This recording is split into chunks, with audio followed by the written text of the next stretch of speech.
Tout d'abord, vous n'avez pas besoin d'aller à l'école pour apprendre des trucs, ok? Je pense que l'école sert plus à se divertir qu'autre chose et à montrer que vous êtes capable d'effectuer des tâches ennuyeuses, mais pas à apprendre.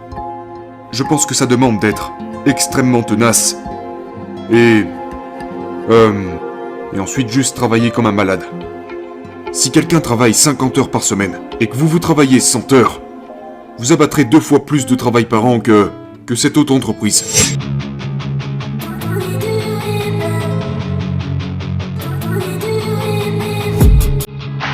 Peu importe ce que vous faites, quel que soit le domaine dans lequel vous vous lancez, même si vous êtes le meilleur des meilleurs, il y a toujours une possibilité d'échouer. Donc, je pense qu'il est crucial d'aimer ce que vous faites. Et si vous n'aimez pas ce que vous faites, faites quelque chose d'autre. Je veux dire, la vie est trop courte. Si vous aimez vraiment ce que vous faites, vous y pensez, même lorsque vous ne le faites pas.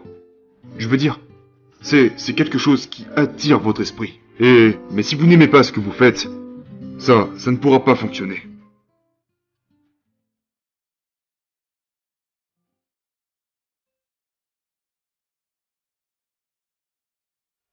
Tellement de gens ont essayé de me dissuader de créer ma propre entreprise.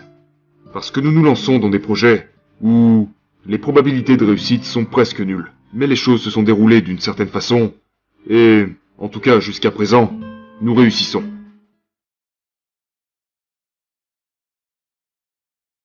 Maintenant le moment est venu de prendre des risques. Vous n'avez pas d'enfants. En vieillissant, vos obligations grandiront. Mais une fois que vous avez une famille, vous commencez à prendre des risques non seulement pour vous-même, mais également pour votre famille. Donc il devient beaucoup plus difficile de faire des choses qui pourraient ne pas fonctionner. Donc c'est le moment de le faire. Avant d'avoir des obligations. Donc je vous encourage à prendre des risques maintenant. Faites quelque chose d'audacieux. Vous ne le regretterez pas.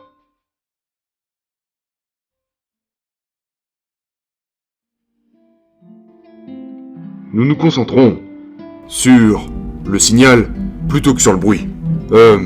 Beaucoup d'entreprises sont confuses. Elles dépensent de l'argent sur des choses qui n'améliorent pas réellement leurs produits.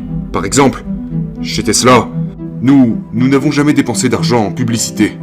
Nous mettons tout l'argent dans la recherche, le développement, la fabrication, le design, pour tenter de rendre nos voitures aussi bonnes que possible. Et je pense que c'est la voie à suivre.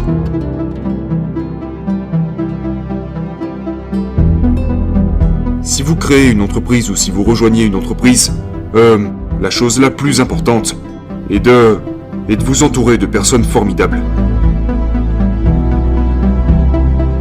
Donc soit vous rejoignez une formidable entreprise avec des gens que vous respectez vraiment, soit si vous montez une entreprise, vous devez recruter des gens formidables. Je veux dire, une entreprise, c'est un groupe de personnes qui se sont réunies pour créer un produit ou un service. Et donc tout dépend du talent, du travail acharné et du degré de concentration que ce groupe est prêt à mettre dans l'entreprise. Et tout cela déterminera rapidement son niveau de succès. Donc, faites tout ce que vous pouvez pour rassembler des gens formidables.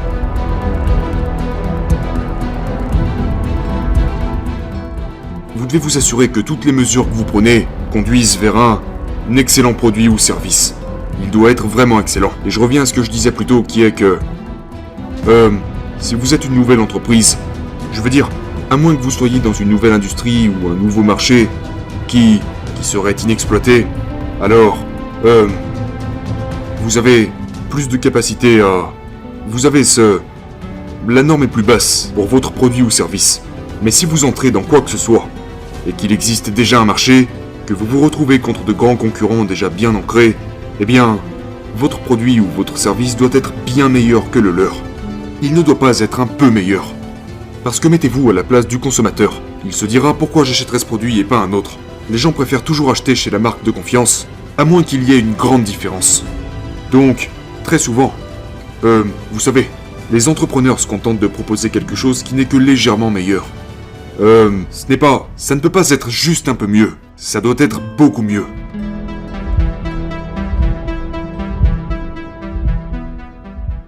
Ça dépend de vous. Mais si vous démarrez une entreprise, vous devez travailler très très dur.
et j'essaie de comprendre cette vérité. Je pense que c'est vraiment important si vous voulez arriver avec une nouvelle solution. Dans ce cas-là, la vérité est vraiment, vraiment importante.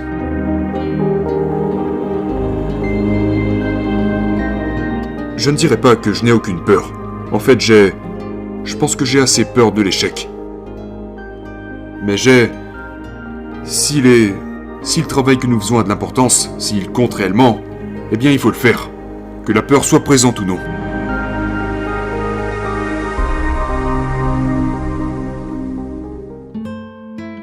Tout d'abord, vous n'avez pas besoin d'aller à l'école pour apprendre des trucs, ok? Aujourd'hui, l'information est disponible gratuitement.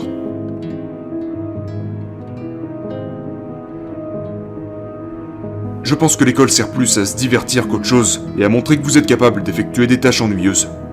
Mais pas à apprendre.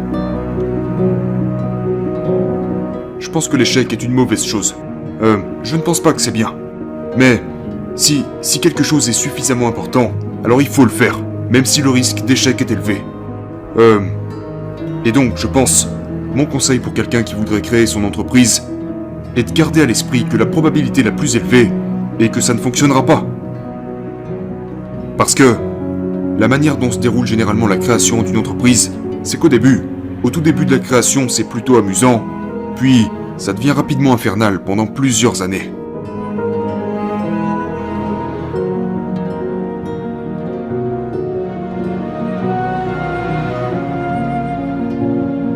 Ne vous contentez pas de suivre la tendance. Donc, vous m'avez peut-être déjà entendu dire qu'il est bon de penser en termes d'approche physique selon un principe de base, qui est que, plutôt que de raisonner par analogie, vous réduisez les choses aux vérités les plus fondamentales que vous pouvez imaginer, et puis vous raisonnez à partir de là. C'est un bon moyen de savoir si ce que vous faites a vraiment du sens, ou si c'est juste ce que tout le monde fait. Mais c'est difficile de penser de cette façon. Vous ne pouvez pas penser de cette façon tout le temps, car ça demande beaucoup d'efforts. Mais essayez de faire quelque chose de nouveau est la meilleure façon de penser. Je pense qu'être concentré sur quelque chose où vous êtes confiant que cela apportera une grande valeur à quelqu'un d'autre, et juste être vraiment très rigoureux en faisant cette évaluation. Parce que les gens ont tendance à... La tendance naturelle des êtres humains, c'est d'espérer.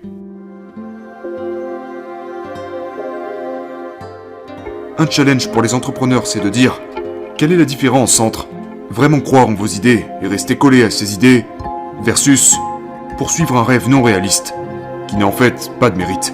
Et c'est une chose vraiment difficile à dire. Est-ce que vous arrivez à donner la différence entre ces deux choses? Donc vous devez être en quelque sorte très très rigoureux dans votre analyse personnelle.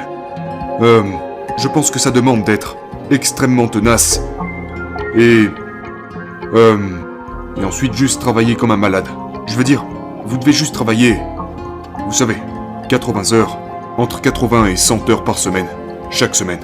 Je veux dire, si les autres personnes font des semaines de 40 heures, et que vous faites des semaines de 100 heures, ensuite, même si vous faites la même chose, eh bien, vous savez, en une année, vous allez accomplir ce qu'ils ont accompli. Je veux dire, vous allez accomplir en 4 mois ce que les autres pourront accomplir en une année.